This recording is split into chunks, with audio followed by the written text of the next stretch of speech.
Assalamualaikum warahmatullahi wabarakatuh. Saudara-saudari yang dirahmati Allah sekalian,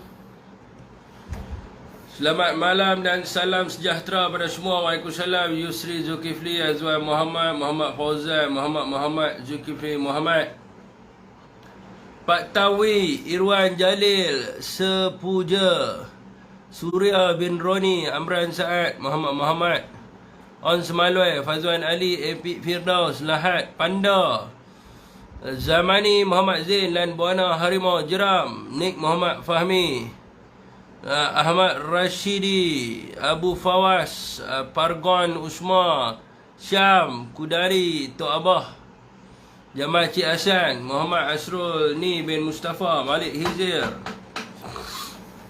Waalaikumsalam, saudara. Siapa yang memberi salam tu, teruskan perkongsian. Hari ini saya bersiaran secara live. Lewat sikit saudara, risaulah hari jadi. Bini nak bawa pergi jalan sana, pergi jalan sini. Tu yang kena dia cukup habis jadi botak. Dia panggil singa botak. Jadi pergi makan sana makan sini, baru balik. Balik-balik buat nota sikit dulu. Study sikit. Jadi barulah boleh tekan button live. Nasib baiklah besok ni cuti kan.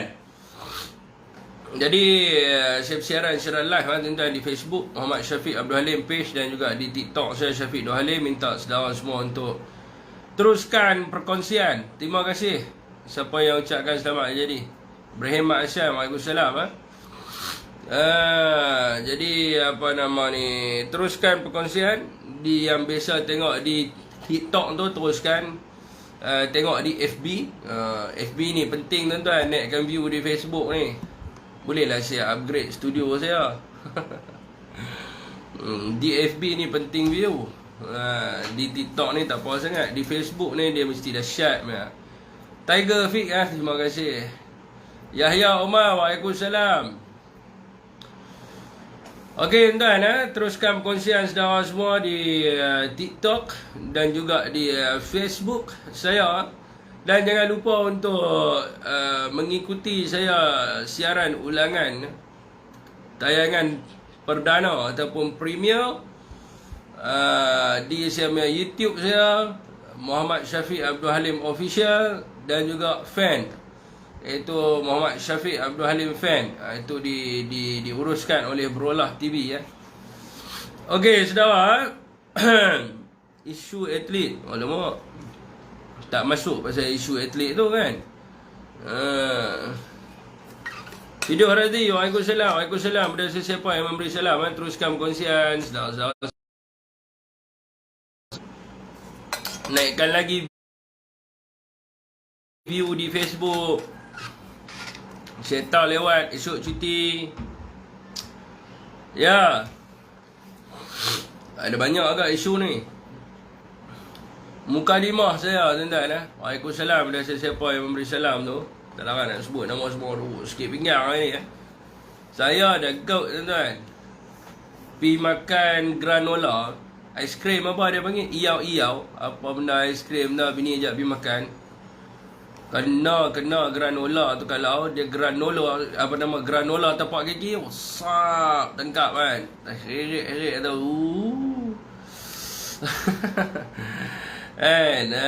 Okey tuan, sakit tak sangka. Okey. Tapi tak apa, demi perjuangan kita akan teruskan bersiaran secara live. Okey tuan-tuan, ada orang share. Ya Ustaz, share tak ada dah. Bini cukup. Okey. Ada orang share kat saya satu video live daripada Lobak Man. Lobak Man ni UMNO lah tuan-tuan, tak perlu saya nak cerita latar belakang. Dia marah. Dia kata Ismail Sabri ni pergi masuk live Syafiq tu bersebab dia tu orang bersatu kan. Marah betul dia kan. Jadi kesian lah tuan-tuan. Marah-marah kena sakit jantung lah. Sekali menangis pula lagi kan. Orang suruh pergi hospital. Tak mau, ini semua konspirasi. Mereka nak bunuh saya. Sekali kena hantar buat gila pula sekali kan. Jadi slow-slow lah sikit. Sekali sakit jantung kan. Sesat lah. Yang pertama ya tuan-tuan, Datuk Seri Ismail Sabri dia bukan masuk live saya. Jadi banyak jugalah member-member yang marah. Dia Abang Ben pun marah kan. Leslie pun cakap, "Oi, apa hang tak beritahu?" Kata Ismail Sabri masuk live. Dia tak masuk live saya. Kak ni dia selalu dalam room-room kan, room PH dan sebagainya. Jadi apa nama, satu hari tu kan, jadi dia ada dalam room Abek Kerapu. Jadi saya pun masuk lah. Bila saya masuk, dia kata dia nak bawa main Datuk Seri Ismail Sabri. Dia suruh saya naik di atas. Saya kata ini biar betul kan. Saya pun tak naik lah kan. Saya pun buat dang lah. Saya bagi alasan macam-macam lah. Nanti Abang Kerapu dengar lagi dia marah kat saya.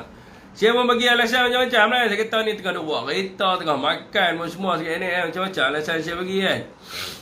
Takut mereka nak game saya kan.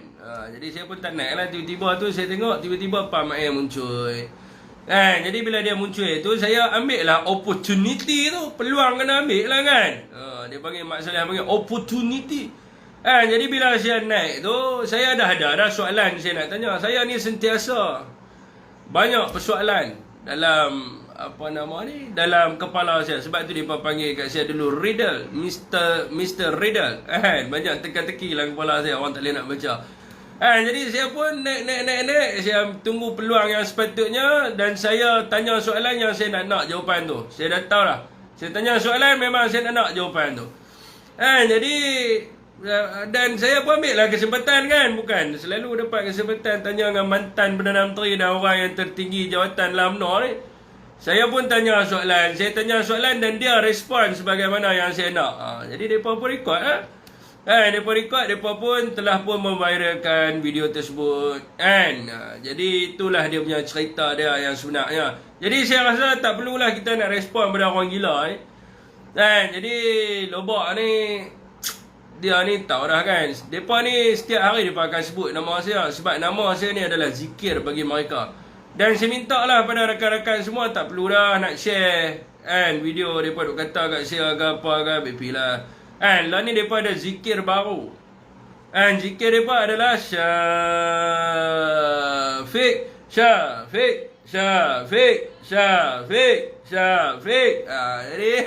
Jadi mereka ada zikir baru. Jadi setiap hari mereka akan sebut nama saya. Tak apalah kan, itu adalah satu marketing bagi saya, promosi tuan-tuan.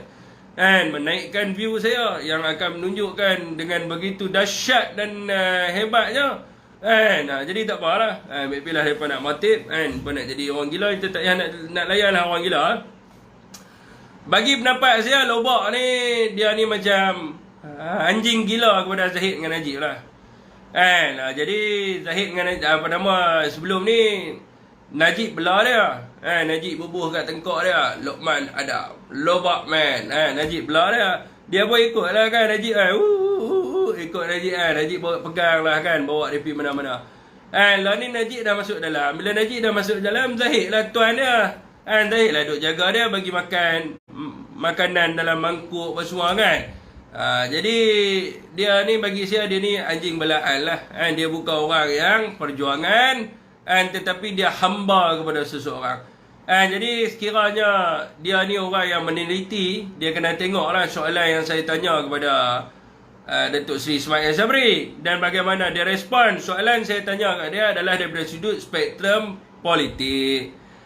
Bukan ada kena-mengena dengan saya parti bersatu ke apa. Kan ada soalan biasa. Soalan ni semua orang boleh baca. Dulu saya baca ni dalam buku ni, saya bagi tahu The End of Empire, The Build of Malaya. Saya rajin ulang buku tu lah sebab buku tu bagus. Jadi masa saya duduk di UM dulu, memang saya ada tulis kan proses proses kemerdekaan dan pembentukan Malaysia. Jadi proses kemerdekaan pembentukan Malaysia ni of course lah UMNO lah kan. Apa lagi? Jadi dekat dalam tu dikatakan UMNO ni adalah satu parti yang berteraskan radikal Melayu, nasionalis Melayu dan sebagainya. Memang Melayu lah.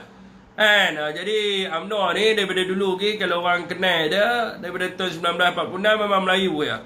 Dan musuh kepada mereka ni adalah DAP. Sebab DAP ni duduk belah lain. Dia punya pemikiran dia lain. Dan dia diasaskan oleh orang-orang yang bermusuh dengan UMNO. Lepas ni, slide lepas ni saya akan beritahu siapa yang mengasaskan DAP dan sebagainya. So soalan tu saya tanya.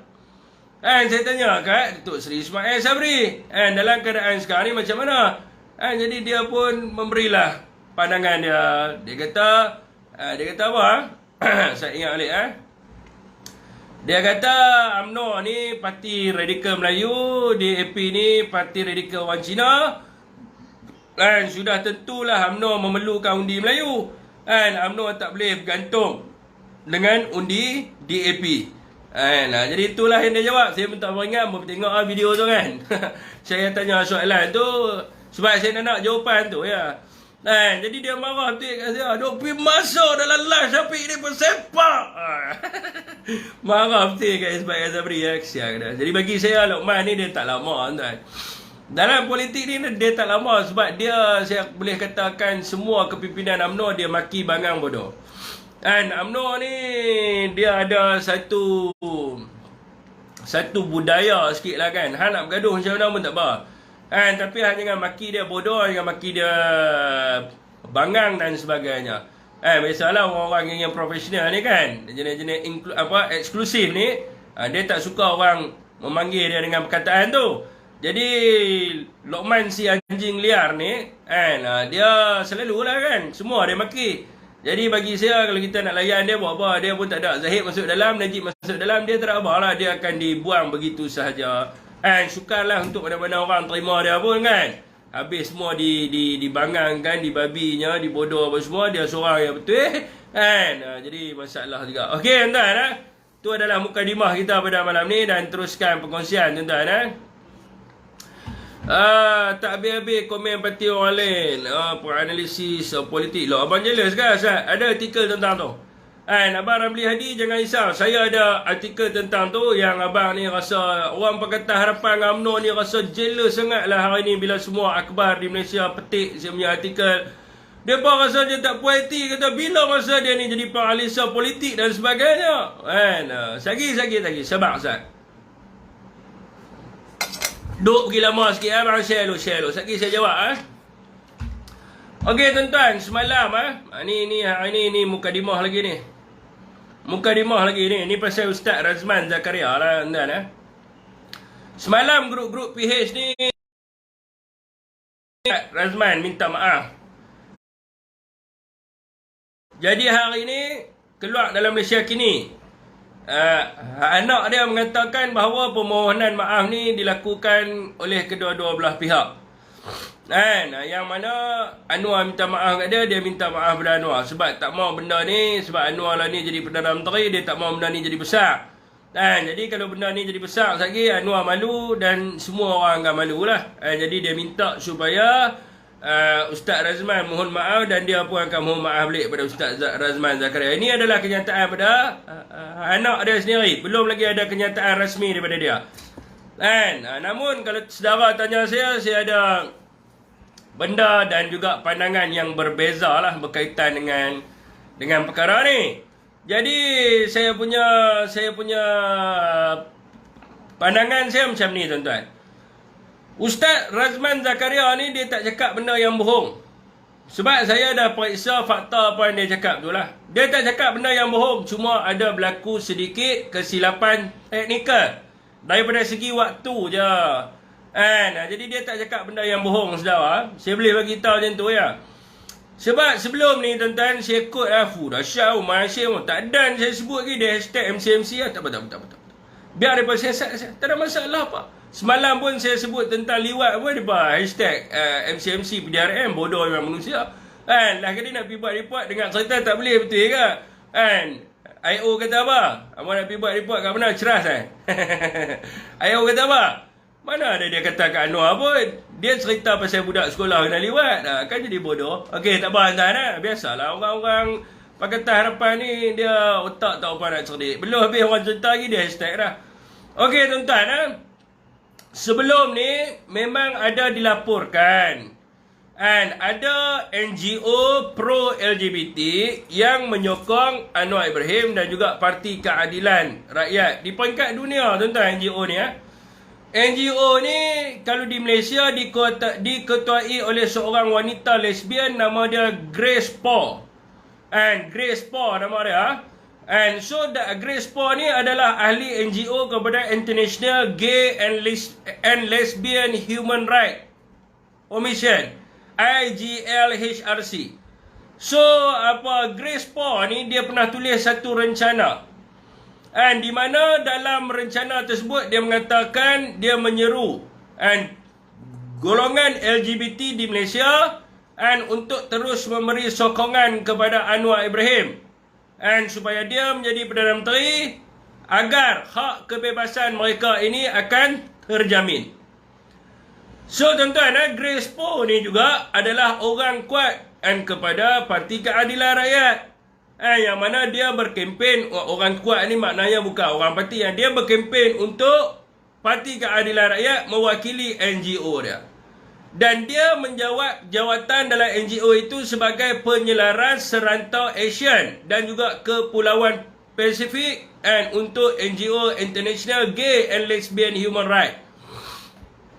So di dalam perkataan yang selalunya dimainkan oleh orang lah yang kata kaitkan Anwar dengan LGBT dan sebagainya ni, bila saya research balik sebab apa orang kaitkan dia dengan isu ni, antara salah satu sebabnya adalah kerana kenyataan Grace Poh ni. Grace Poh ni sebelum ni mengatakan bahawa Parti Anwar Ibrahim sebagai Parti Keadilan Rakyat yang mana sebagai seorang lesbian yang dilahirkan dan dibesarkan di Malaysia adalah menjadi harapan beliau lah. Dia sebut kat itu, dia sebut diri dia, tak kira apa kata saya pula lesbian kan. Adalah menjadi harapan beliau supaya kumpulan gay, lesbian, transgender dan biseksual termasuk kumpulan yang diperjuangkan oleh PKR. Dia tulis dalam surat tu. Dia kata dia adalah seorang lesbian yang lahir di Malaysia dan harapan dia adalah kumpulan gay apa semua bala segala ni. Termasuklah dalam kumpulan-kumpulan yang akan diperjuangkan oleh parti PKR. Dan di dalam dia punya artikel lagi dia katakan bahawa parti yang berslogankan reformasi dan demokrasi bermaksud parti itu mempunyai dasar untuk memperjuangkan hak yang sama rata terhadap kepelbagaian seks dan jantina, terutamanya kepada golongan LGBT.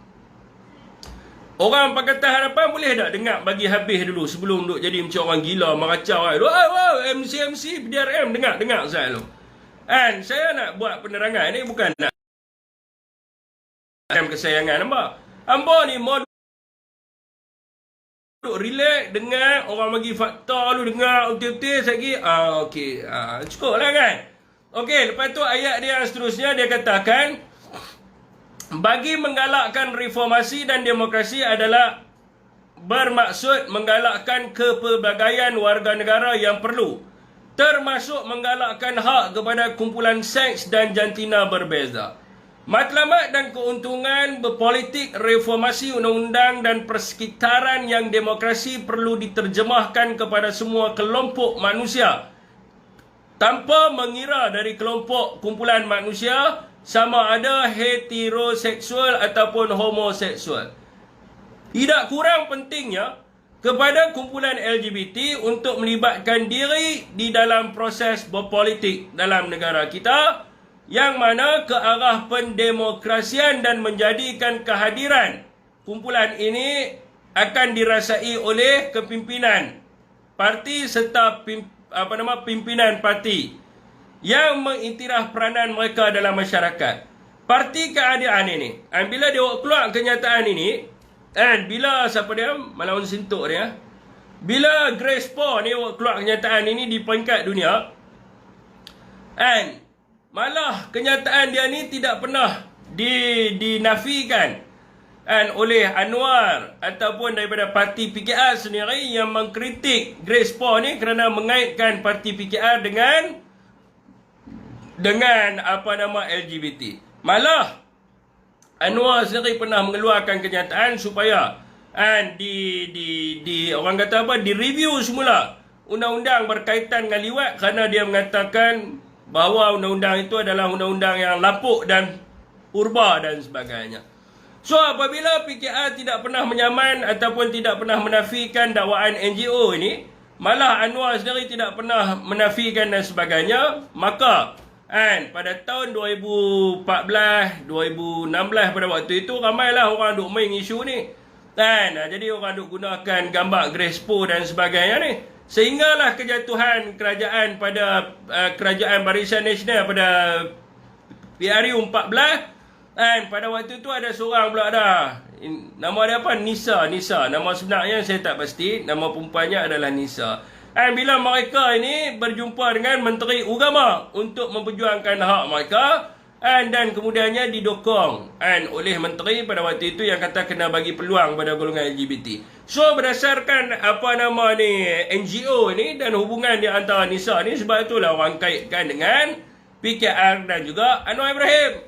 Jadi sebelum ni lah kan orang kaitkan. Dan ramai orang merasakan PKR disokong oleh orang-orang LGBT ni dan juga disokong oleh yang geng-geng geng-geng lesbian pun semua ni lah. So tuan-tuan, bagaimana boleh boleh orang kata menasihati supaya Ustaz Razman Zakaria ni memohon maaf. Pada pandangan saya, sebab baru-baru ni Perdana Menteri Anwar Ibrahim mengatakan di dalam siaran Awani kot, tak silap saya, dia kata dia akan menjadi seorang Perdana Menteri yang tidak akan menyokong kepada LGBT, sekular dan juga fahaman komunis. Yang ni dia cakap. So bila dia cakap kata dia tak sokong pada LGBT secara terbuka, sebelum-sebelum ni dia tak pernah cakap. Dan bila dia jadi Perdana Menteri dia cakap, maka of course lawyer akan suruh minta maaf lah, apology lah. Nak buat apa lagi sebab tak ada point. Sebab dia dah cakap secara terbuka yang mengatakan bahawa dia tak sokong kepada LGBT. So bila hantarkan kes ni di mahkamah pun dia akan circle kot tu ya. Jadi dia akan circle, mungkin Ustaz Razman akan bawa bukti yang mengatakan kita ada kertas cadangan freedom of religious, kita ada kertas daripada kita ada artikel daripada daripada Grespo dan sebagainya. So benda ni tak jadi. Di dalam mahkamah nanti hakim tetap akan cakap juga, dia akan bagi tahu kata ni Anwar dah cakap dah, kata dia tak sokong pada LGBT. So kalau ambil video-video lama dia yang kata dia sokong pun tak jadi apa. So sebelum ni dia memang tidak pernah menyatakan benda ni. Bila dia tak pernah menyatakan, maka orang akan mainkan isu lah kan. Tu standard lah. Tapi sekarang ni dia nyatakan dengan jelas, dia mengatakan dia tak sokong. So itulah berlakunya permohonan maaf dan sebagainya. Jadi saya rasa ni saya tak tanya pada Ustaz Razman mungkin isu tu mungkin lain lah, tuan-tuan boleh tanya dia, tapi ni daripada sudut pandangan saya mungkin kemungkinan berlaku perkara tersebut. Okey tuan-tuan okey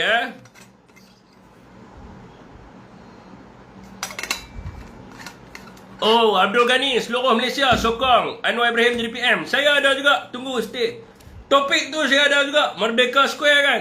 No worry, Syafiq semua isu semasa dia semua ada set dalam kepala.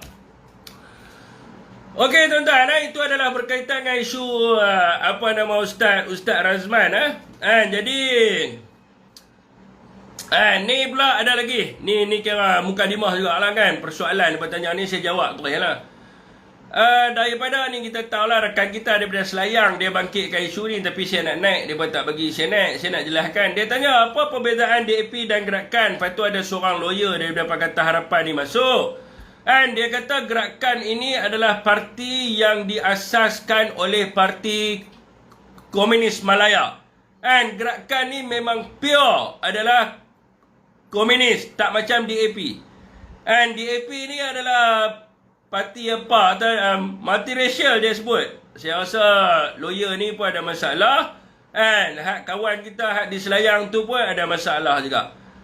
So ni saya nak menjawab lah pada masyarakat sebab ramai tanya saya berkenaan dengan isu ni khususnya orang PAS yang tanya tentang habis tu macam mana kita dengan Gerakan jadi masyarakat di Malaysia ni dia masalah dia satu tuan-tuan sebenarnya tak perlu tanya saya banyak pun, bukan saya nak sombong tuan-tuan saya nak bagi tahu ni, tadi dia berkata Syafiq cakap tak boleh tanya pula. Tahu lah MB masuk live dia pun. MB masuk live tu satu kredit lah, tapi saya tetap manusia biasa macam kebiasaannya kan. Jadi saudara semua, banyak masyarakat di Malaysia ni dia tak mau baca. Bila dia tak mau baca tu dia duk kena tipu tu. Kan banyak orang sokong Pakatan Harapan ni sebab dia kena tipu, sebab dia tak mau baca.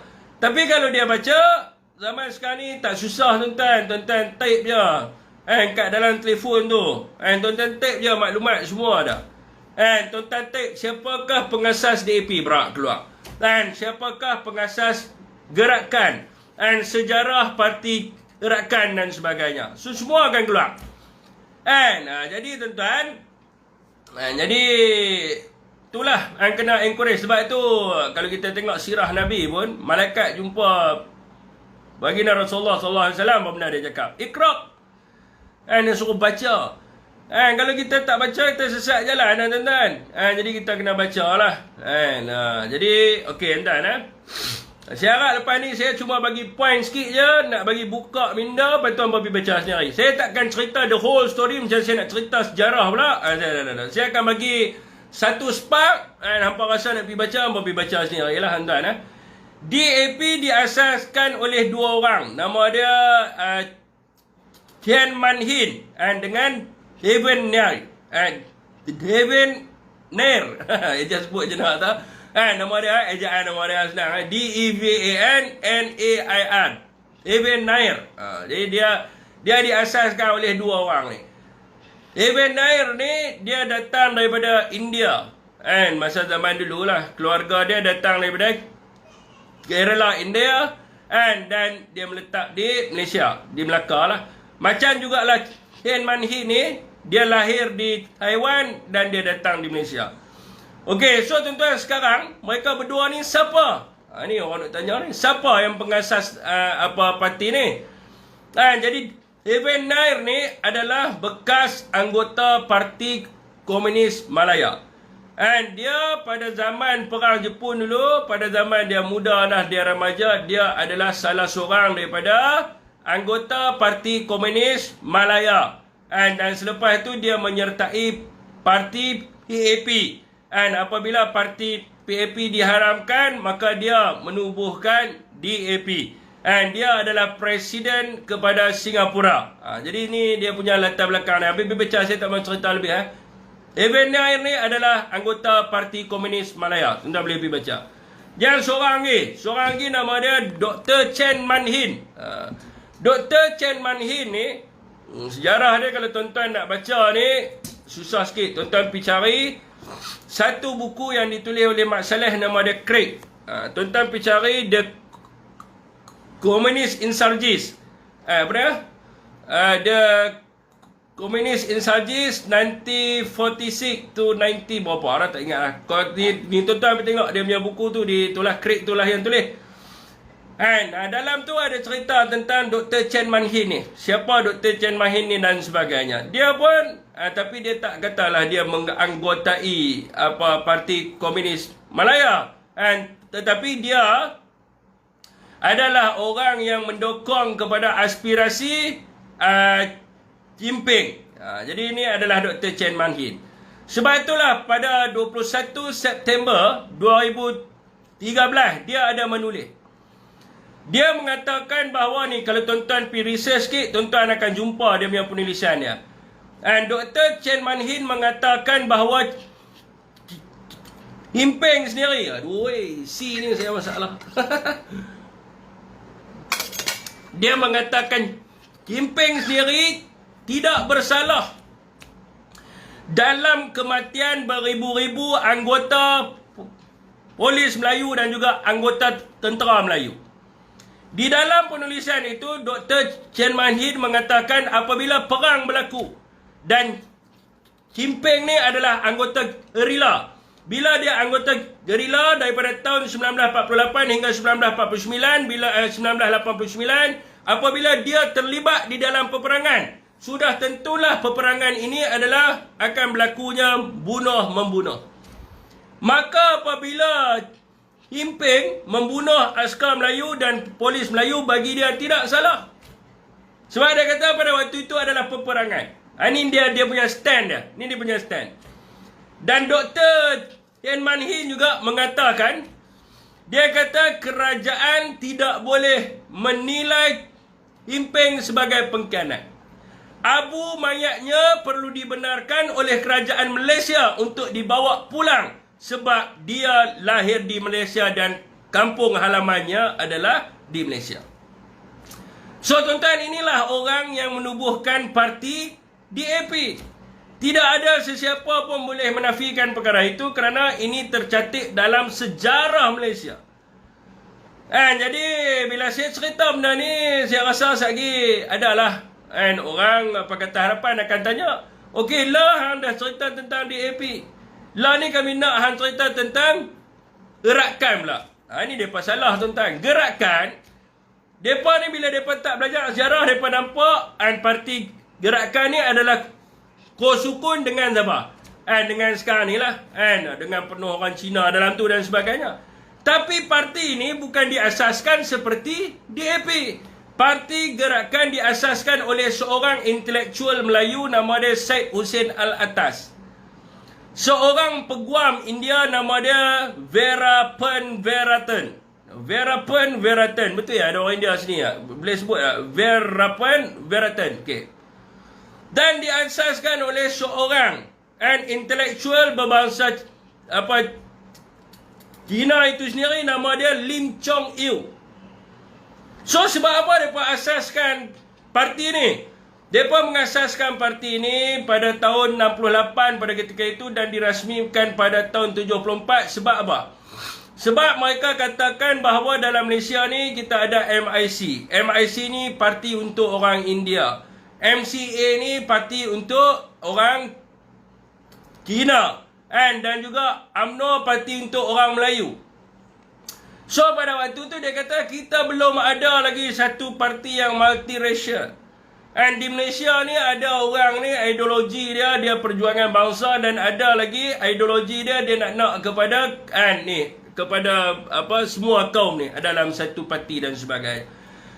Sebab itulah mereka tubuhkan Parti Gerakan Rakyat Malaysia adalah pada ketika itu asasnya idea Syed Hussein Alatas ni adalah untuk menyatu padukan semua kaum di dalam satu parti supaya kita boleh pikir merentasi kaum. Ni asas pembentukan parti ni. Bukan Parti Gerakan ni main daripada perjuangan merdeka ke, perjuangan menentang cimping ke apa ke. Tak. Dia main daripada semua parti di Malaysia ni dah memang ada Melayu ada, Cina ada, India ada. So dia nak buat satu lagi, nama dia adalah multiracial punya parti dan sebagainya. So hampa pergi baca lah, saya dah sebut dah. Saya dah sebut dah semua. Zaman gagap saya nak bagi tahu Presiden United States of America, you pergi dengar dia berucap sekarang macam mana. Orang otak mau power, cakap macam mana pun tak apa. Otak mau power, jadi best student. Cukup lah kan? Nak apa lagi? Hang cakap pergi macam apa? Janji ada CJ, hang punya CGPA hang 3.76. Hang cakap mulut hang duduk. Macam tu pun orang akan terima hang. Saya biasa tengok ada satu orang muka tuan-tuan ada seorang lah rakan saya. Mata sepek tak nampak apa, dengan hidung besar gigi macam tu Dia punya ni apa tau? Dia punya CGPA dia apa tau? 3.8. Kerja sekarang ni kerja dengan IOI. Gaji RM10,000. Abang muka elok, cakap elok, abang kerja apa? Tak ada kerja. Sebab apa? Belajar tak bagus. Jadi jangan hina orang. Ada saya bisa tengok kan? Bukan nak kata ada seorang. Ni saya tak mau cerita perempuan, saya cerita lelaki. Saya cerita perempuan jadi kot lain. Perempuan lagi banyak lah. Hampa pergi tengok tu, hadu pergi repair jet tu. Hadu pergi repair kapal terbang pun semua. Hitam legam jangan negro. Hitam legam jangan negro kan. Orang Melayu kita hitam. Banyak budak Kelantan Terengganu hitam gila-gila lah. Sampai nampak bibir air merah. Orang tanya apa? Engineer kapal terbang. Engineer kapal terbang. Nak heran apa? Lepas tu siapa lagi? Jadilah ni tuan-tuan, cara cakap upah parah ni perkara nombor 2. Hidung tu semua macam tu kan, naik tu apa? Hidung jadi macam tu. Gigi tu macam tu cakap, kau buat semua apa? Best student university, tak ada siapa boleh lawan lah pada dia. Saya pointer tak tinggi 3.76 tu yang saya nak bagi tahu sikit lagi nak lawan Mak Maslan. Okey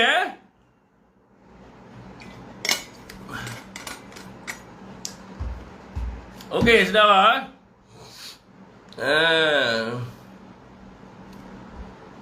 Ada seorang budak perempuan saya cerita tuan. Dia mai jumpa saya, dia nak belajar politik. Dia kata, abang saya nak belajar politik. Saya kata, awak siapa? Abang ajak saya dengar abang macam ni kan. Saya kata, boleh lah kan. Lepas tu dia tanya saya, dia kata, abang saya ni rupa tak ada. Lepas tu saya pun kata lah, apa beza hang ada rupa tak ada rupa? Lepas tu dia pun tunjuklah gambar dia apa semua kan. Dia pakai fake profile dia kan. Saya kata kat dia, awak imak hang macam ikan kembung ke? Hang macam ikan tamban ke? Hang macam hippopotamus ke? Orang tak tengok. Orang tengok hang punya latar belakang pendidikan hang pada. Kalau hang punya latar pendidikan hang, budak tu hebat lah. Dia hebat pada saya lagi lah. dia hebat pada saya lah kan. Latar belakang pendidikan hang dalam apa, mass energy ke apa, tak silap saya. Apa yang kuasa-kuasa ni. Orang tengok kan, dahsyat dia ni. Di Malaysia ada berapa orang yang pegang dia punya apa, ijazah ke apa, tak silap saya. Mass energy ke apa, tak silap. Saya pun tak tahu. Dia belajar di UK. Kan? Muka macam ni, ikan gembung kan. Tapi lepas tu tak tengok dia punya boyfriend dia pula. Kan? Meletup boyfriend dia kan. Mau tak meletup kan. Bini gaji sampai berpuluh-puluh ribu kerja dengan syarikat ni kan. Okey, tuan dululah cerita ni lah, ni dia dah kahwin dah lah kan. Okey tuan, ni adalah pasal saya punya kenyataan akhbar. Jadi gila kita kan. Okey, kenyataan akhbar saya hari ni, saya ada tulis satu artikel. Saya ada tulis satu artikel. Bila saya tulis, artikel saya dikeluarkan oleh utusan Sinar Harian, MG dan lain-lain lah. Bila saya pergi lah tengok kan, member saya share lah kat saya. Dia berkata, Fik, oi, hang punya artikel ni keluar habis merata ni kan. Saya pun pergi tengok lah. Oh, geng-geng Walana ni marah tu dengan artikel saya baru tulis. Dia ni bila masa pula jadi penganalisa politik. Bila masa pula dia ni jadi pemerhati politik. Sebab apa akhbar keluarkan artikel dia? Ni baca dulu artikel saya tulis tu. Jangan duk kritik saja. Baca dulu bagus tak bagus apa yang saya tulis tu. Ni kritik yang panjang. Baca tajuk kan. Sejak bila kerajaan hari ni campur tangan SPRM? Saya tu tajuk. Artikel tu tulis lain. Jadi dia masalah tu lah kan. Bila baca tak mau masalah dia adalah tu lah kan. Duk buat persepsi. Lepas tu saya sukalah fitnah-fitnah saya tu. Saya kumpulkan saya punya, orang kata apa, ganjaran pahala percuma. Esok kat Padang Masyar apa buat tu ramai lah kan. Itu tak apa lah, tak ada kisah apa lah kan. Jadi saya nak encourage orang ni, suruh mereka baca kan. Kalau hang nak tulis pun boleh hantar kan. Saya bukan buat apa pun, saya hantar email ya. Yang tulis kan, artikel kan ada hantar artikel anda, yang pejabat editorial tu kan. Saya hantar situ ya, mereka keluar kan.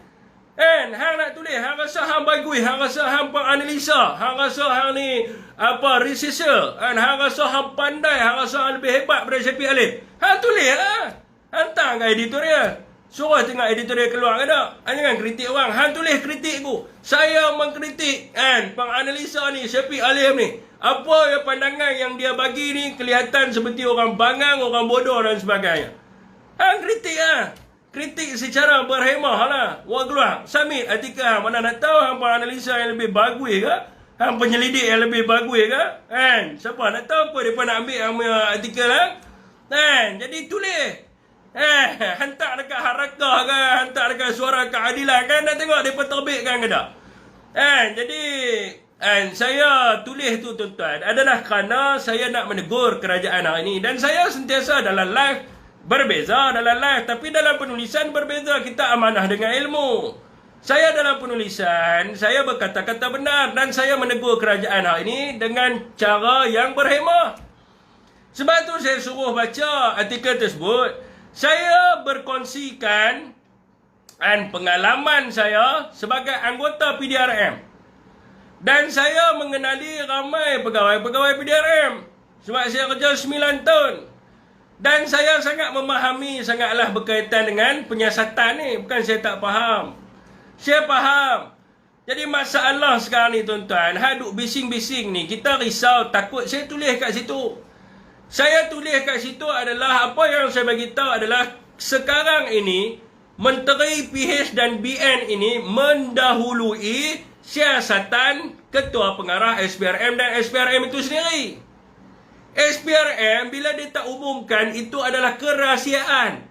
Dia tengah siasat kontraktor ni. Dia nak pergi cari kontraktor ni. Dia nak pergi cari duit ni. Sebab itu dalam undang-undang dia ada orang yang melupuskan bukti dan sebagainya. Bagaimana orang tu nak melupuskan bukti dan melarikan diri dan sebagainya bila ada puak-puak hak dedahkan penyiasatan lah. Sebab tu penyiasatan ni dia adalah satu klasifikasi rahsia, satu benda yang rahsia. Sebab tu tu rakaman percakapan orang tak boleh tengok pun benda tu. Even orang yang memberi sendiri pun percakapan dia tak boleh tengok. Sekali tu ya, sampai di mahkamah esok dia boleh tengok. Bila saya cakap benda ni adalah kerana saya tahu rakyat Malaysia semua tahu tentang benda ni. Dan semasa kes YMDB disiasat, macam tu juga. Tony Phua serang Jolo, Anwar serang Jolo, semua orang serang Jolo. Masa tu SPRM tengah siasat, mereka ni duk sebut, Jolo. Lah kali apa berlaku? Jolo pun lari daripada negara kita. Bila Jolo lari, nak ekstradisi dia balik mai kat dalam negara, susah lah. Sampai lah ni seluruh dunia cari dia tak jumpa. Berapa bilion wang rakyat yang dia telah bawa lari pergi. Jadi kalau ada salah laku dalam apa-apa projek kerajaan, biar SPRM buat siasatan. Saya tulis dalam tu sekejap 600 bilion. SPRM pun penin. Sebab mereka ni lebih hebat daripada pegawai penyiasat SPRM. SPRM tak cakap apa, tiba-tiba 600 bilion. Lepas itu tiba-tiba 5% daripada 92.5 bilion. SPRM pun pening lah. Bila masa pula kami siasat 0.5 bilion. Lepas tu tiba-tiba 300 juta. Jadi dia kuih turun. Lah kali tak tahu apa berlaku. Jadi dia macam ni lah. Teguran saya kepada menteri dalam artikel tersebut adalah satu teguran yang relevan, yang orang PH sendiri, mereka ni akal tak ada, baca mereka tak tahu apa yang mereka baca. Sebab mereka tak mau baca, mereka baca tentang topik tu saja. Jadi tuan-tuan, saya concern. Kalau parti saya salah, tangkap. Nak tangkap siapa? Tan Sri Muhyiddin. Nak tangkap siapa lagi? Tangkap kalau mereka bersalah. Tapi sekarang ni tangkapan tidak dibuat. Sekarang ni dalam proses penyiasatan. Jangan kita ganggu penyiasatan. Takut lagi 10 orang yang yang kontraktor ni 10 orang lari macam mana? Nak buat pendakwaan tak boleh. Nak tuduh Tan Sri tak boleh sebab lari. Jadi tutup mulut, relax kan. Biar SPRM buat kerja dia. Jangan kita duk pandai-pandai. Jadi orang kata apa? Kita risau takut orang yang bersalah ni dia boleh lari duit banyak kan. Duit boleh, dia ada beratus juta, dia lari pergi UK sah ya. Dia lari pergi, dia pergi buat pelaburan di sana, dia hidup di sana. Lepas tu kita nak extradite dia balik pun susah. Jadi menteri hari ni saya bagi tahu teguran sebenarnya saya ada tulis dalam bahasa Inggeris. Saya ada pick up saya ada pick satu quote lah, satu dia panggil apa? Syair ke pantun daripada Alexander Graham Bell sebenarnya. Dia mengatakan bahawa saya lupa dah ayat Alexander Graham Bell tu, cuma depa pergi translate dekat dalam bahasa Melayu, jadi hampa tak dapat lah point tu kan. Jadi bila hampa tak dapat point tu, dia keluar lah jadi fokus kepada isu rakyat. Tapi sebenarnya saya ada tulis dalam bahasa Inggeris. Sebab saya tahu orang Pakatan Harapan ni mereka tak faham Melayu, mereka faham orang putih, jadi saya tulis dalam bahasa orang putih. Dalam bahasa orang putih saya tulis Alexander Graham Bell. Dia sebut apa? Concentrate all your talks upon the work in hand. Dia cakap bahawa memberilah tumpuan terhadap kerja apa yang anda telah lakukan sekarang ini. The sun ray and cahaya matahari tidak akan terbakar sekiranya tidak difokus betul-betul. Jadi maksudnya dia suruh buat kerja ni lah kena fokus dalam buat sesuatu kerja. Sebab kalau kita ambil satu kanta kalau kita nak membakar kertas dan sebagainya, kalau kita tak kita tak fokus, kertas itu tidak akan terbakar. So itulah yang saya cuba sampaikan kepada menteri, dan dia tukar ayat itu jadi menteri perlu fokus pada isu rakyat, dan sebab rakyat sekarang ni sedang melihat kepada prestasi kerajaan hari ini. Yang ni saya sebutlah. Jadi rakyat hari ni tengah lihat prestasi kerajaan hari ni. Ini fokuslah pada isu rakyat. Benda yang berkaitan dengan hal yang berkaitan dengan SPRM lah decide dia nak buat macam mana. Dalam tempoh menyiasatan, saudara. Tengah duk menyiasat. Akaun beku makcik nak bagi tahu lah. Hampa duk kelang kabut. SPRM tak bagi tahu. Akaun mana yang beku yang melibatkan apa. Depa ni yang tolong pergi sebut. Akaun 1, 2 akaun kena beku. SPRM tengah siasat tentang 10 kontraktor. Satgi kalau 10 kontraktor yang terima duit tu melupuskan wang tu macam mana? Kes tak ada. Nampak tak kebodohan nampak? Hampa nak tuduh bersatu rasuah tapi hampa membenarkan bukti telah pun dihilangkan dan sebagainya. Contohlah example kalau kes ada kan. Jadi tak perlu bising-bising lah kan. Fokus ni buat isu rakyat apa semua kan. Jadi duk diskaun rakyat pun pening sudah. Rakyat sangat pening tuan-tuan dengan mereka. Okey tuan-tuan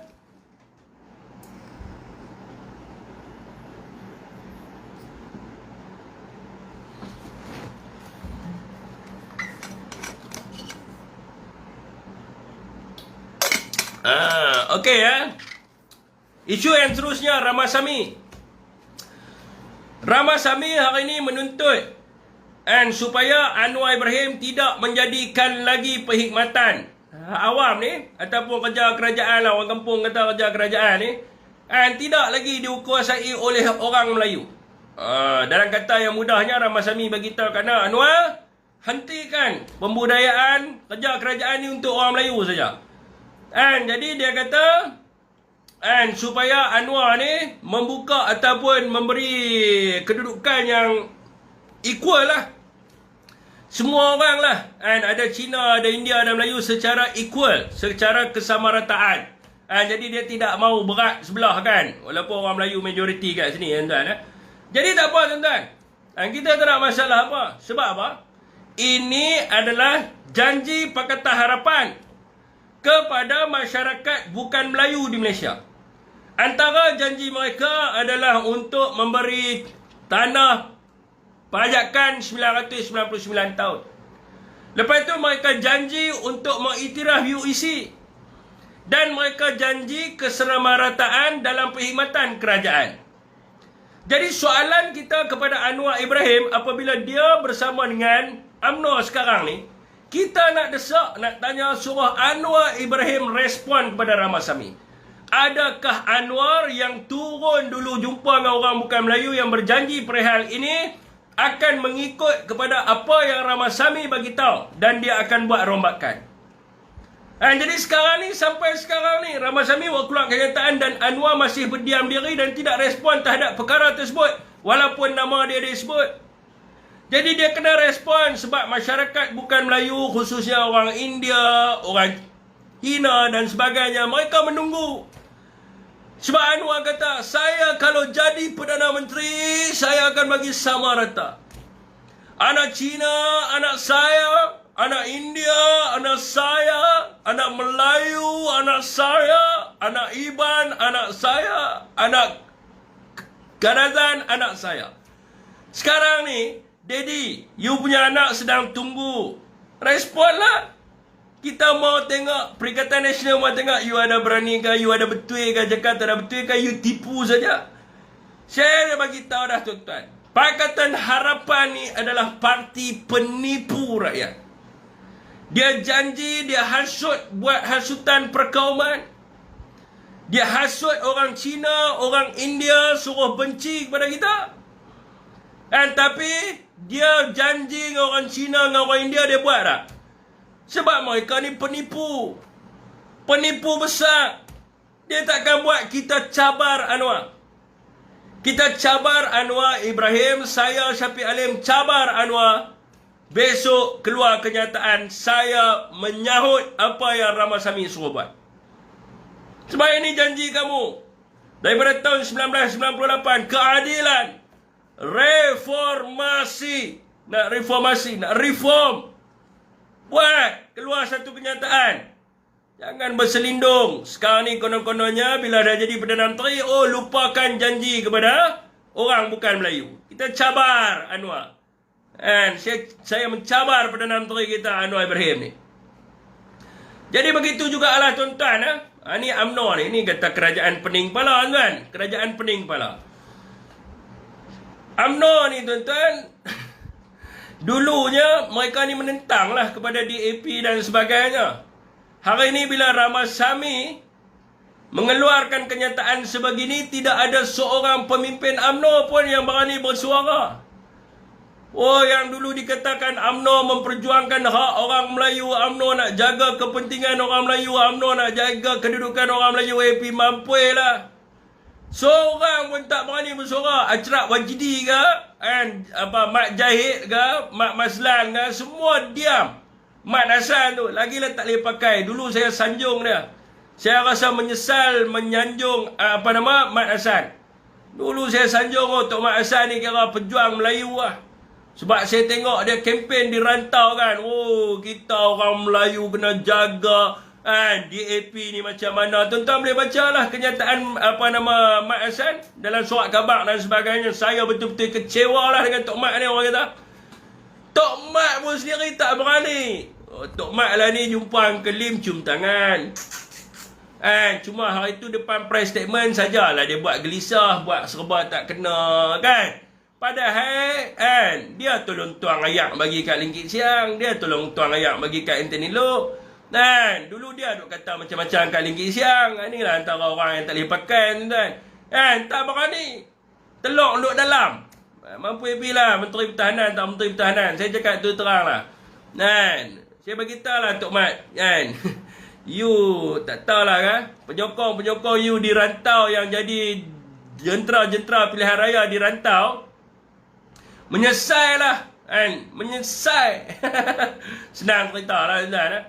Okey tuan. Jadi tak berani nak sebut. Sebab apa tak berani nak sebut?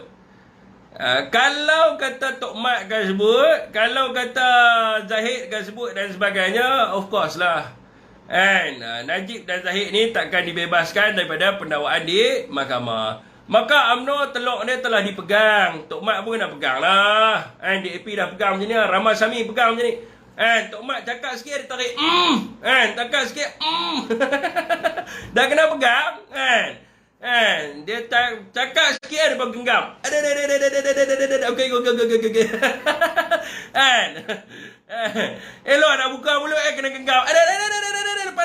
Lepas. Tak boleh lah nak cakap. Jadi semua pemimpin-pemimpin UMNO ni tak payahlah. Orang Melayu pun tak payah sokong lagi mereka. Buang masa ya. Jadi tuan-tuan, inilah yang dinamakan dinamik politik yang baru sebagaimana yang dihujahkan oleh kepimpinan UMNO. Jadi tuan-tuan, hari ini rakyat melihat jadi ada dua di sini. Ada dua kategori rakyat dan ada dua dia punya skop pemikiran ataupun sikap rakyat. Dalam masyarakat yang satu lagi ni, dia akan melihat sama ada Anwar Ibrahim akan menunaikan dia punya janji-janji dia tak. Satu lagi masyarakat pula nak tengok, sebab Anwar juga janji benda yang sama kepada orang Melayu. Anwar kata dia akan menjaga kepentingan orang Melayu dan kedudukan orang Melayu. Tuan-tuan, sekarang ni masyarakat terbahagi kepada dua dia punya pemikiran dia, dua sikap dia. Yang pertama adalah mereka menyokong Anwar kerana mereka nak tengok Anwar melunaskan apa yang dia pernah janjikan. Dan masyarakat yang kedua ni, khususnya orang Melayu, dia nak melihat sejauh mana Anwar nak jaga kepentingan orang Melayu dan kedudukan orang Melayu. Namun tuan-tuan, orang Melayu yang undi Anwar Ibrahim ni 11% je. So dekat sini tuan-tuan, saya malaslah nak melihat sebab orang Melayu tak yakin Anwar akan jaga mereka. Sebab tu dia bagi undi kat Anwar 11% je. Jadi hari ni saya lebih melihat kepada orang kata apa, janji-janji Anwar. Yang mana dia menawarkan dia punya dekat orang bukan Melayu. Sebab dulu tuan-tuan, Anwar dan Pakatan Harapan mereka bercakap soal keadilan, soal kesaksamaan. Jadi apabila masyarakat bukan Melayu sekarang ni menuntut keadilan dan kesaksamaan yang mereka cakap, mereka diam. Saifuddin Nasution diam. Anwar Ibrahim diam. Semua tutup mulut, tak berani nak cakap. Puak-puak penipu ni. Kan? Okey tuan-tuan. Jadi, dulu mereka cakap, anak Cina, anak saya. Anak India, anak saya. Anak Iban, anak saya. Anak Hadazan, anak saya. Jadi hari ni anak Cina, anak India tuntut mana pi Perdana Menteri, duk sembunyi tak mana, laksanakan janji. Kita nak tengok esok Barnon kita respon berkaitan dengan kenyataan Ramasamy.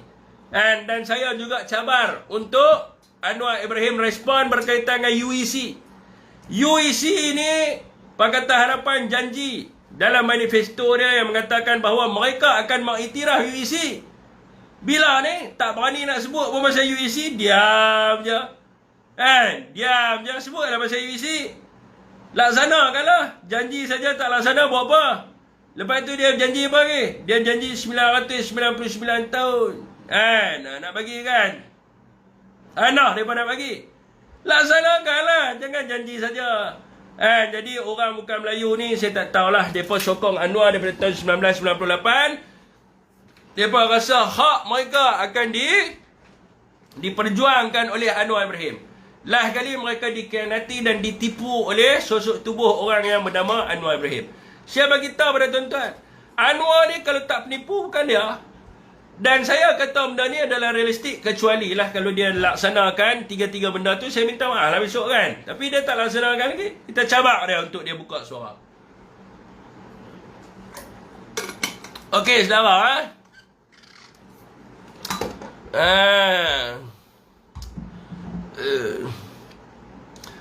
Bila saya sebut je ni kan, mereka pakat duk serang peribadi saya, kesian.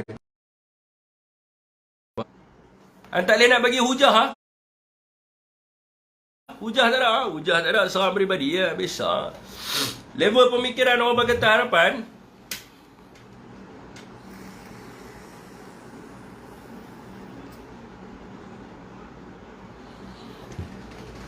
Okey, saudara semua.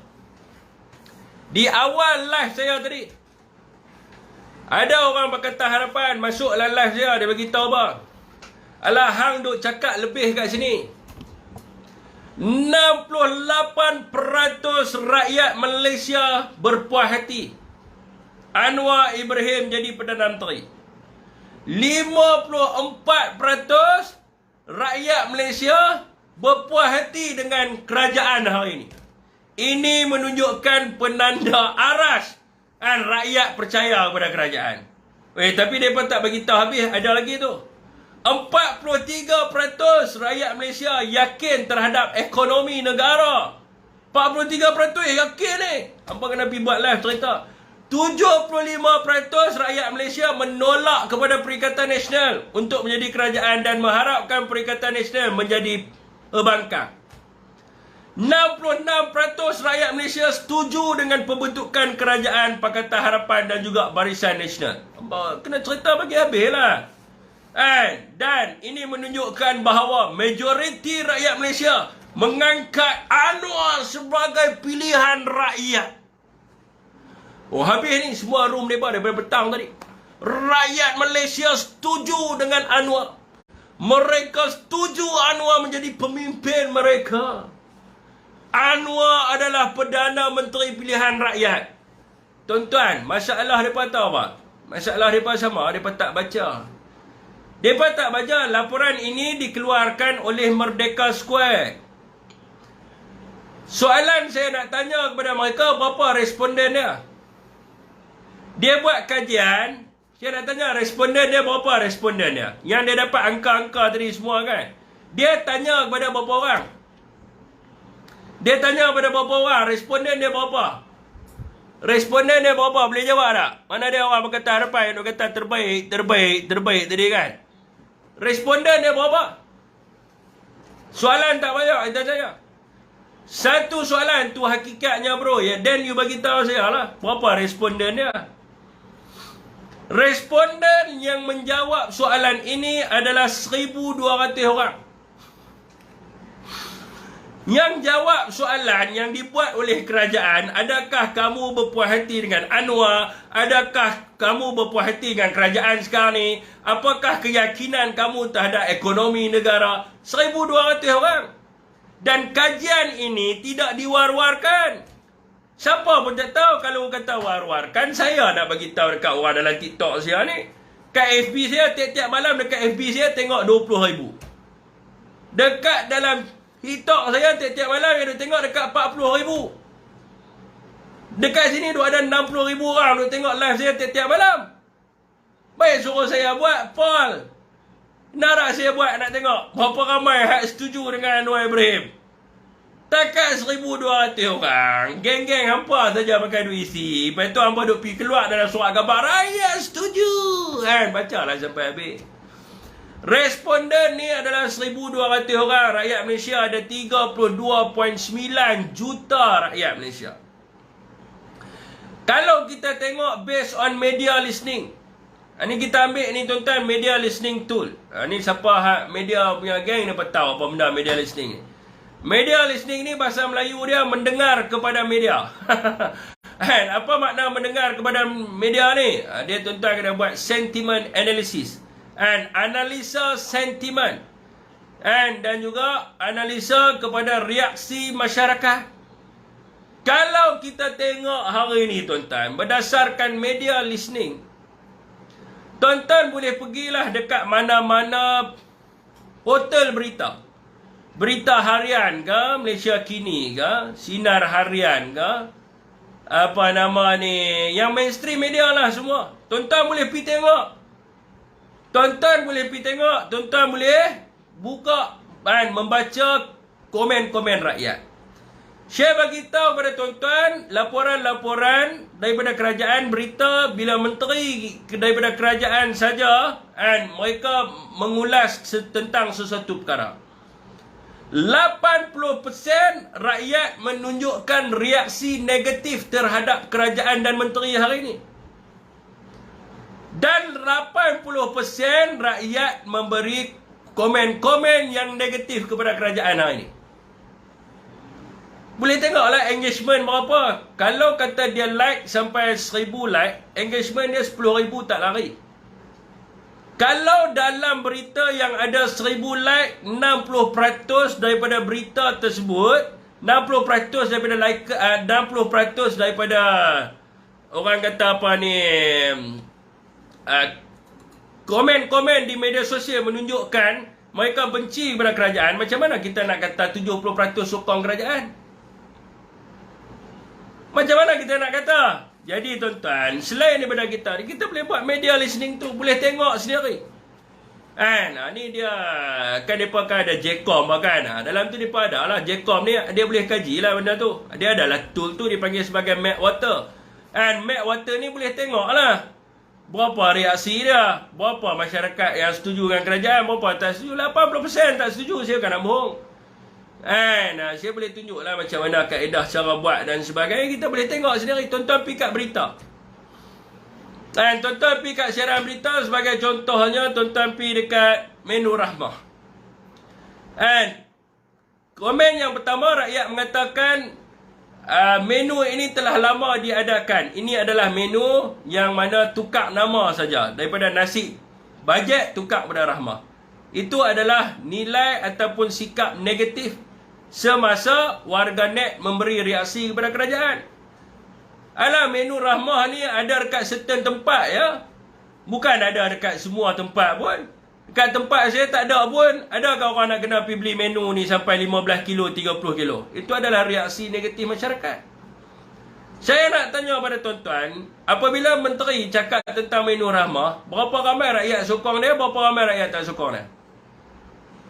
Fikirlah sendirilah, fikirlah dekat ruangan itu, maka kita akan tahu bahawa 80% rakyat Malaysia menolak kepada kerajaan hari ini. Dan 80% rakyat Malaysia menunjukkan sikap negatif dan tidak berpuas hati dengan kerajaan hari ini. Kita tengok dekat media listening pun kita dah tahu dah. Okey tuan-tuan.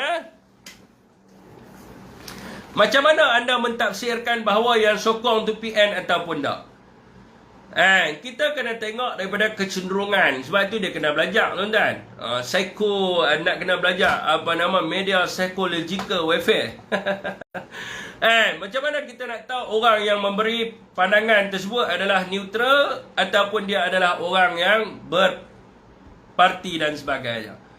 Yang pertamanya kita cek dia punya profil.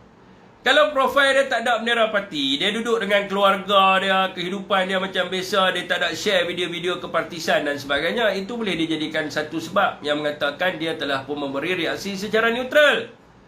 Yang keduanya, kita boleh tahu, kita baca komen orang lama, dia boleh tahu sentimen politik dengan sentimen masyarakat, dia boleh tahu. Orang politik ni dia akan tulis di situ Kerajaan Pakatan Harapan gagal menu rahmah ni adalah satu benda yang tidak boleh diterima oleh masyarakat. Kita boleh baca, ini tak tahu dah, ini sentimen orang politik.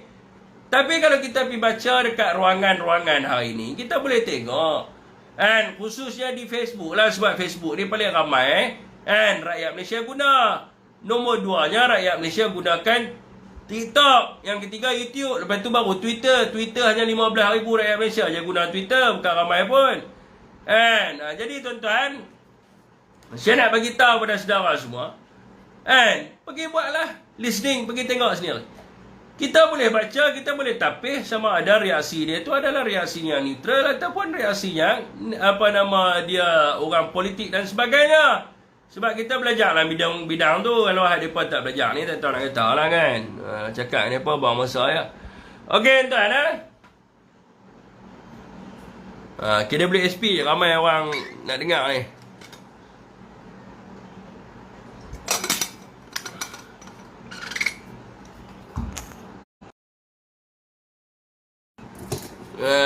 Okey tuan-tuan.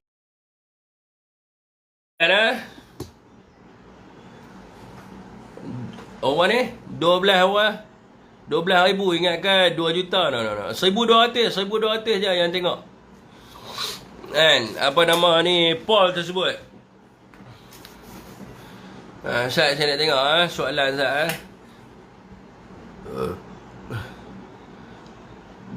Patut buah nama menu Rafizi. Okey tuan-tuan, sebelum saya pergi pada topik KWSP ni, saya teringat satu benda. Semalam ni adalah saya ada masuk satu live ni. Saya tak mau sebut nama lah kan. Saya ada masuk satu live ni. Saya sebenarnya nak tergelak tuan-tuan. Saya nak cerita lah.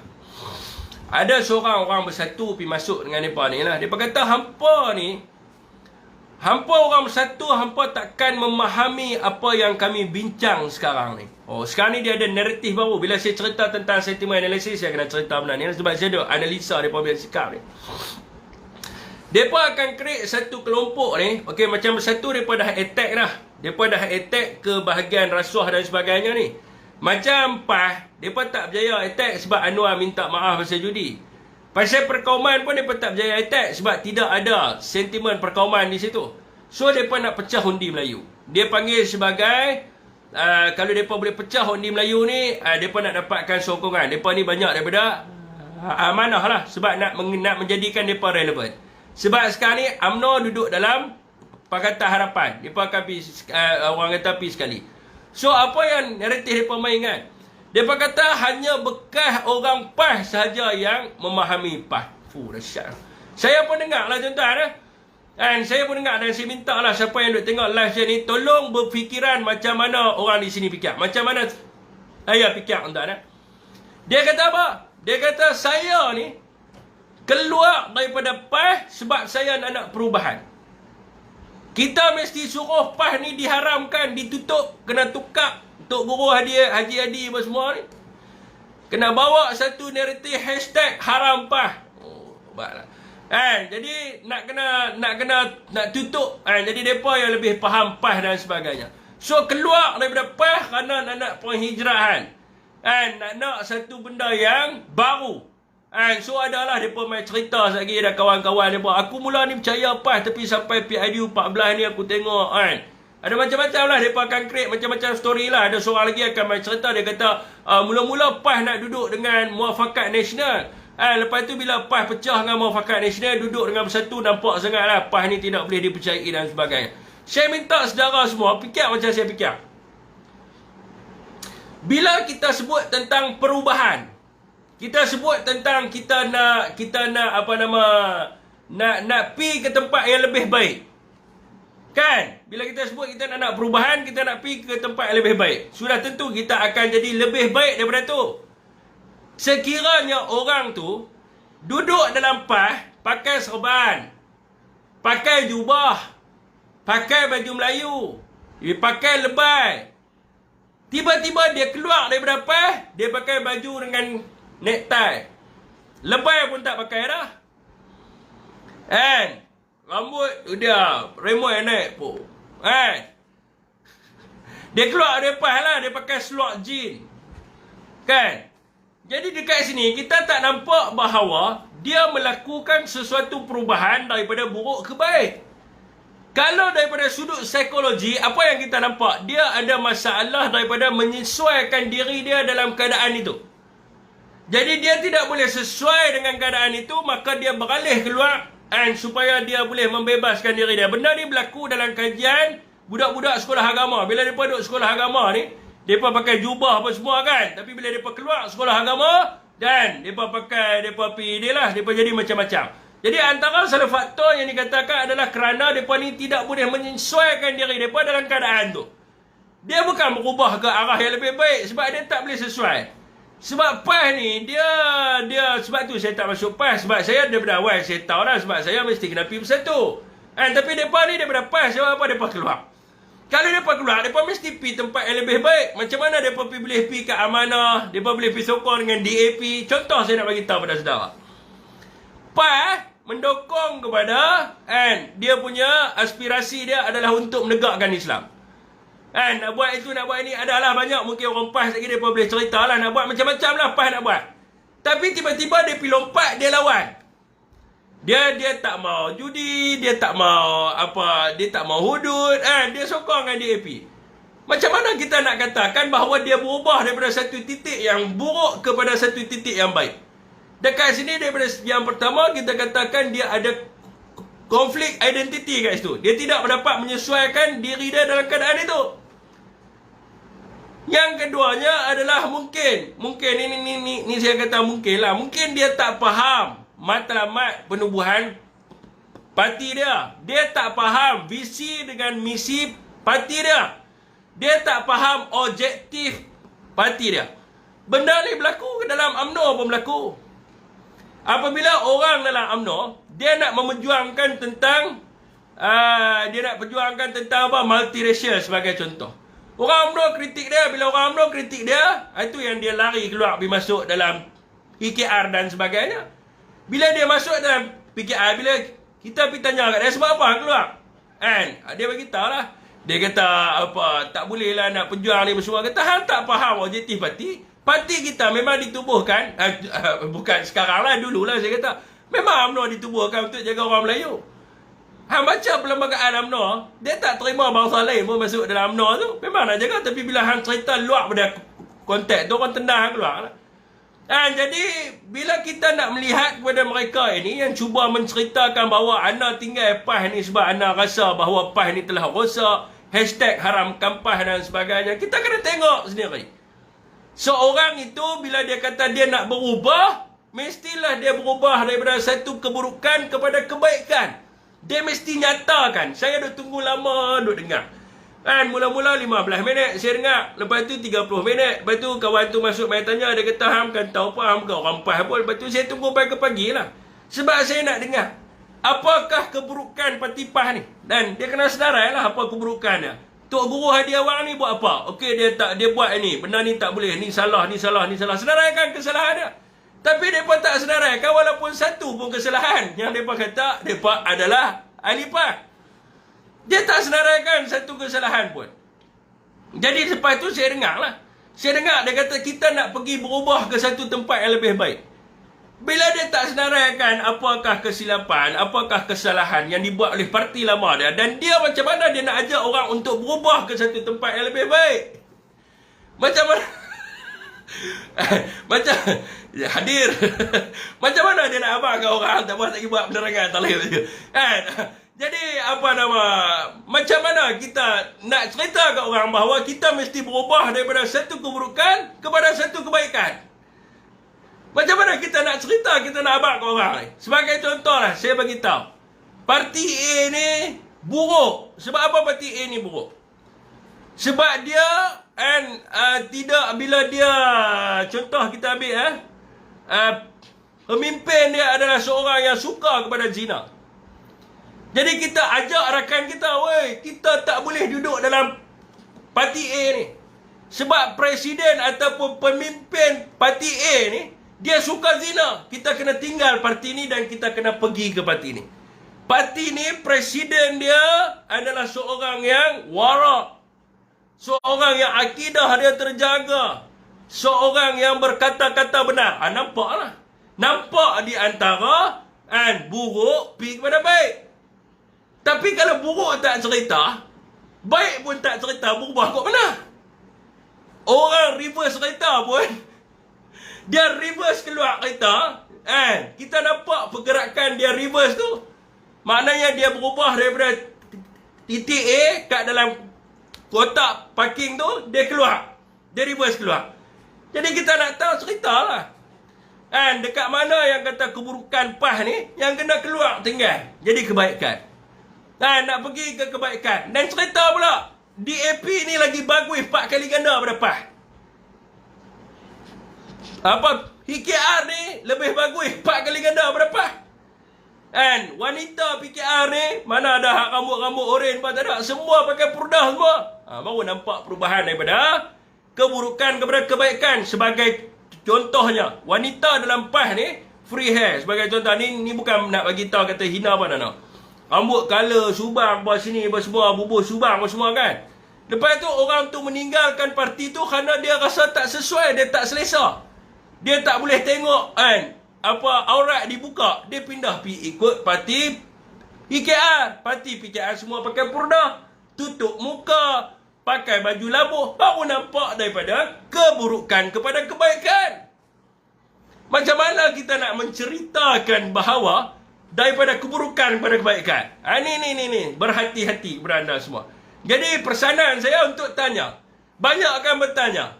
Tanya, apa keburukannya? Dan tanya tu pastikan bahawa tanya tu ada list. Apakah keburukan Tok Guru Hadiawang? Tanya. Okey, Tok Guru buat ni, Tok Guru buat ni. Apakah keburukan parti PAS? Pastikan ada list. Dia jangan keburukan duk cerita, dia macam buat satu novel apa semua kan. Kita boleh baca buku kan, Sang Kancil berlumba dengan kura-kura. Sang Kancil berlumba dengan kura-kura. Dan mula-mula Sang Kancil dia mendahului, dia dah nak menang, tapi dia tidur. Bila dia tidur, maka kura-kura pun potong dia menang. Yang tu dia lain. Kita tak mau penceritaan, kita nak tahu point by point. Kita tanya solid, tanya. Why? Dia kalau kita dalam research ni, basic of research ni, dia ada 4H, 4W1H. When, why, where, what. Bila, di mana, kenapa, bagaimana. How, bagaimana. Satu lagi apa? Hamba bicara ya. Dia ada 4 perkara tu. Asas dia lah. Asas tu kita nak tanya tu, dia ada 4W1H tu. Hamba cari 4W1H tu datang lah. Saya pun dah lupa lah. 4W1H. Who silap. Who, what, when. Lepas tu apa benda? Hamba carilah 4W1H. Tu peringkat pertama. Make sure dia pergi kepada peringkat tu, tanya kepada soalan tu. 4W1H tu. Yang keduanya adalah apa? Yang keduanya adalah dia panggil sebagai knowledge management process. Pengurusan kepada pengetahuan. Bila kita tanya tu, kita kena tahu macam mana kita nak terima informasi. Informasi ni dia boleh jadi apa? Dia boleh jadi informasi yang benar, dia boleh jadi informasi yang tak benar. Bagaimana kita nak kelaskan? Macam mana kita nak kelaskan? Nak kelasnya adalah melalui sumber. Sebab tu dalam proses pengetahuan dia melalui sumber. Sumber yang pertama adalah sumber yang itulah ada rujukan dia itulah. surat khabar, kenyataan orang tu sendiri, video orang tu. Ini sumber pertama. Sumber yang kedua ni kita tak dapat nak memastikan. Dia boleh jadi hearsay. Kita boleh dengar orang dengar dan sebagainya. Ana melalui perkara ini. Kita tak boleh. Tuhan melalui, kami tak lalui. Tak boleh kata itu. Saya sendiri lalui. Kawan tu kata, you berapa lama dalam PAS? 4 tahun. Saya 8 tahun dalam PAS. Jadi dia jadi belaga. Jadi sumber. Sumber tak mana sumber. Bila dapat sumber tu baru kita boleh bincang. And dah tahu cara nak tanya soalan. Yang keduanya adalah sumber. Tanya. And maka ceritakan. And apakah keburukan itu nak pindah pergi kebaikan? Ini naratif baru. Berhati-hati. Rakan yang tengok pada live saya pada malam ni. Berhati-hati ini adalah naratif baru. And untuk memutar belikkan fakta yang sebenar. Jadi kalau kita mendengar sahaja maka bahayalah kita. And saya lama juga tu duduk dengar tu kan. Tapi tak apa. Okey, selamat semua.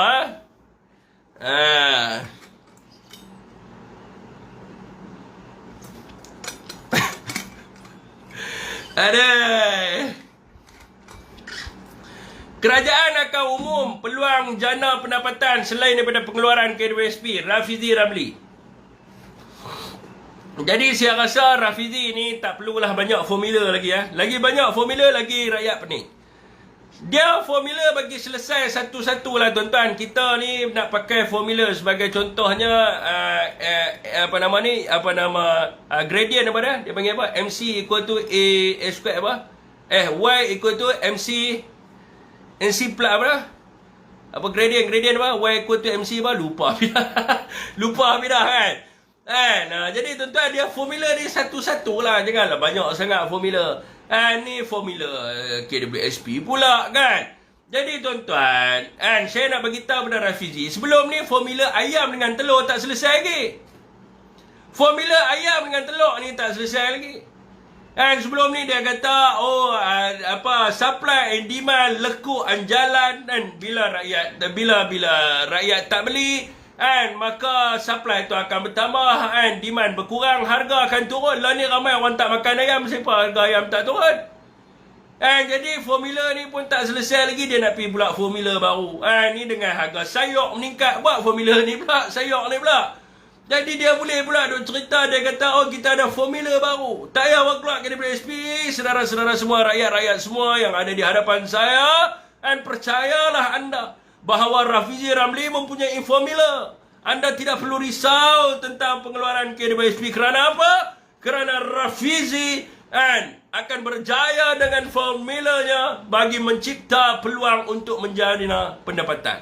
Saya nak tanyalah saudara semua, berapa ramai di antara kita yang percaya dengan kata-kata Rafizi ini? Sila tekan 1. Kalau anda tak percaya, sila tekan 2. Rafizi kata, dia kata menyediakan peluang jana pendapatan. Siapa yang percaya Rafizi cakap ni? Ramai orang tak percaya. Ramai juga tak percaya lah sama Rafizi. Saya pun tak tahulah. Ramai tak percaya. Saya nak buat macam mana? Dia sudah jadi menteri. Saya nak buat macam mana? Tapi ramai orang tak percaya sama dia. Jadi tuan-tuan, lagi 2 minggu bajet akan dibentangkan di Dewan Rakyat. Saya tulis dalam kenyataan akhbar saya hari ini, manakah bayangan bajet?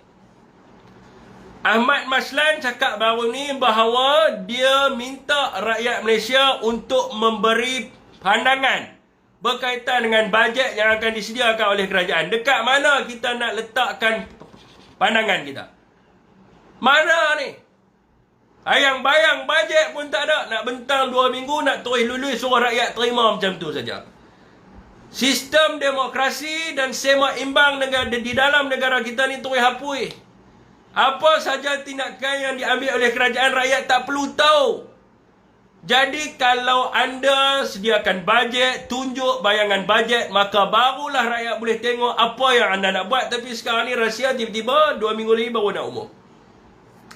Jadi kita risau masa pembentangan bajet tidak boleh mencelah. Masa bentang mini bajet hari itu pun Anwar lari. Persidangan dalam jadual parlimen akan habis pada pukul 5 petang. Pukul 12 tengah hari, Menteri Kewangan merangkap Perdana Menteri lari keluar Dewan. Saudara semua, untuk rekod, saudara semua boleh pergi tengok.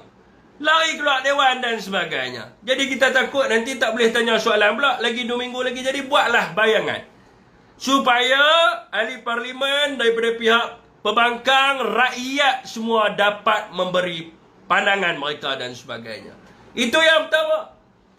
Yang keduanya adalah rakyat ingin mengeluarkan wang simpanan mereka sebab mereka tak yakin dengan kerajaan sekarang ni. Sebab mereka tak yakin, bukan kata rakyat, pelabur pun tak yakin. Anwar kerja duk pergi mana? Anwar tak pergi negara lain untuk cari pelabur. Dia kata dia ada Anwar Ibrahim ni, dia ada member baik. Di Arab, di Turki, di Saudi, di Mesir, Anwar ada rakan yang sangat ramai di sana. Tapi apa yang rakyat tengok, Anwar Ibrahim 60 hari dia Perdana Menteri, kerja duk ulang alik Indonesia, Brunei, Thailand. Indonesia, Brunei, Singapura, Thai. Indonesia, Brunei, Singapura, Thai. Tak pergi mana kan? Hari tu kata seluruh dunia telefon. Hello, brother. Macam you sudah jadi Perdana Menteri ya? 188 lah majoriti yang bagus ya. You sekarang ni hebat jadi Perdana. Hari tu kata satu dunia telefon. Dan satu dunia telefon. Australia telefon, itu telefon, ini telefon. Tapi sekarang itu juga terbang. Dan Indonesia, Brunei, Singapura, Thai. Lain tempat tak boleh pergi. Okey, tuan-tuan. Jadi rakyat tak yakin, pelabur pun tak yakin. Sebab dulu kerajaan janji lain kepada rakyat, tetapi bila mereka menjadi kerajaan sekarang ini, mereka tidak melunaskan janji mereka kepada rakyat. Sebagai contohnya berkaitan dengan OPR. Dulu mereka kata Tengku Zafrul menteri yang bodoh, menteri yang bangang dan sebagainya, macam mana tak boleh kawal OPR. Tapi bila mereka jadi menteri, bila wartawan, rakyat tanya kepada mereka berkaitan dengan OPR, apa dia jawab? You tanyalah Bank Negara. Itu bidang kuasa Bank Negara. Kena tanya Bank Negara. Dulu cakap, menteri ekonomi, menteri itu ada kuasa tapi bodoh, tak tidak kawal dan sebagainya. Jadi sebab itulah rakyat di Malaysia ini memohon supaya dibenarkan pengeluaran KWSP ini untuk membantu mereka. Tadi petang saya berdebat dengan ada seorang lah yang claim, Ketua Cyber Trooper Perikatan Nasional. Saya ni tuan-tuan, bos saya ahli Parlimen Tasik Gelugor. Selain daripada ahli Parlimen Tasik Gelugor, dia adalah Ketua Penerangan Bersatu Malaysia.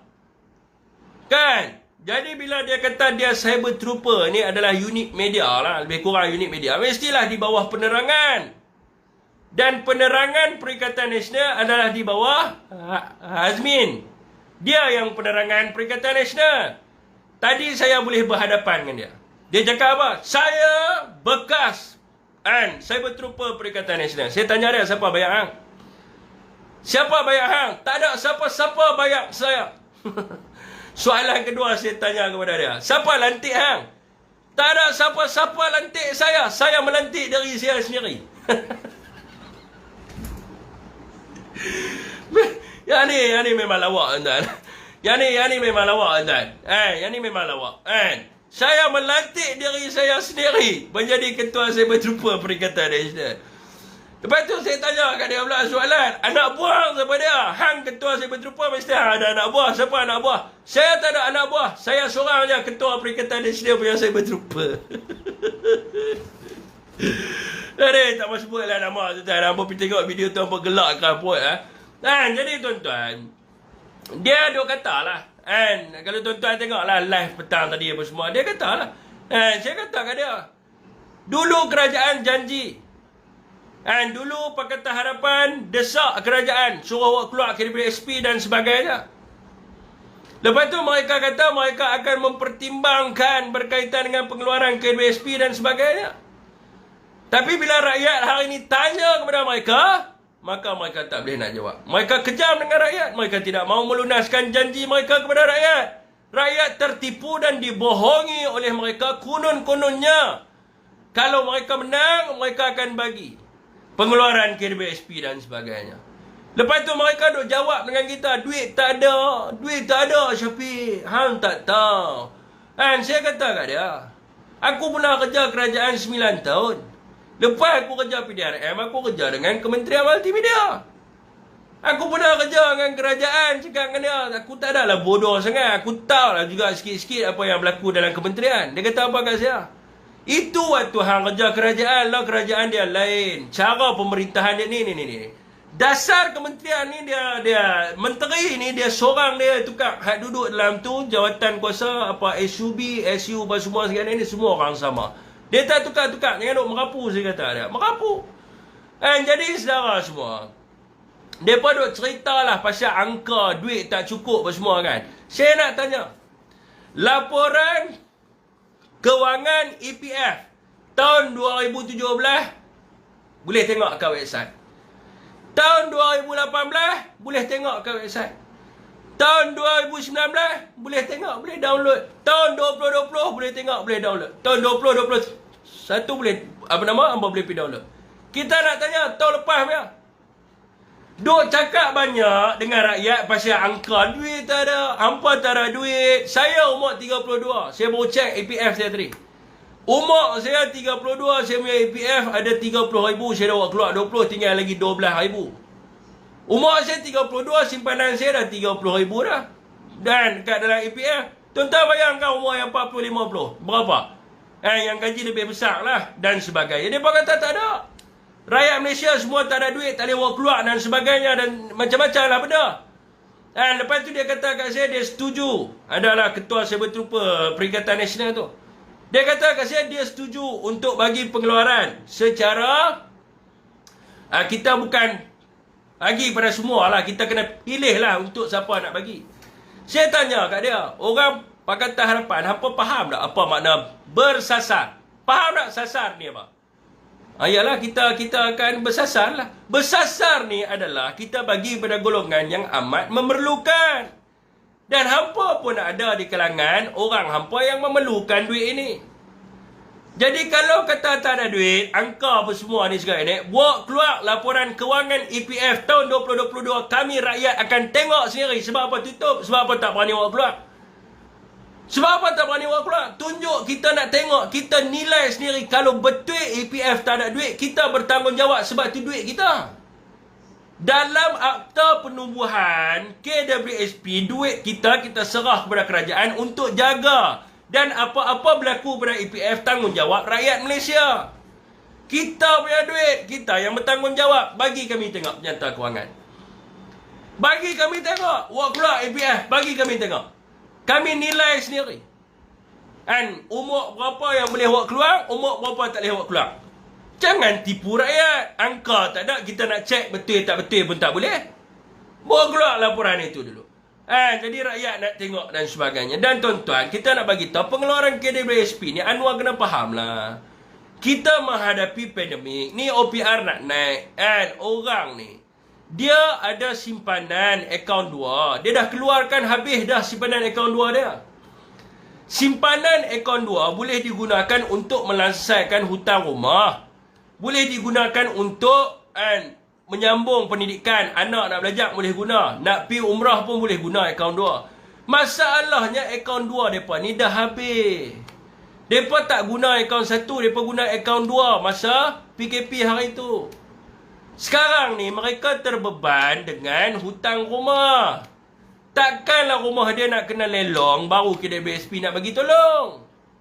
Duit dia.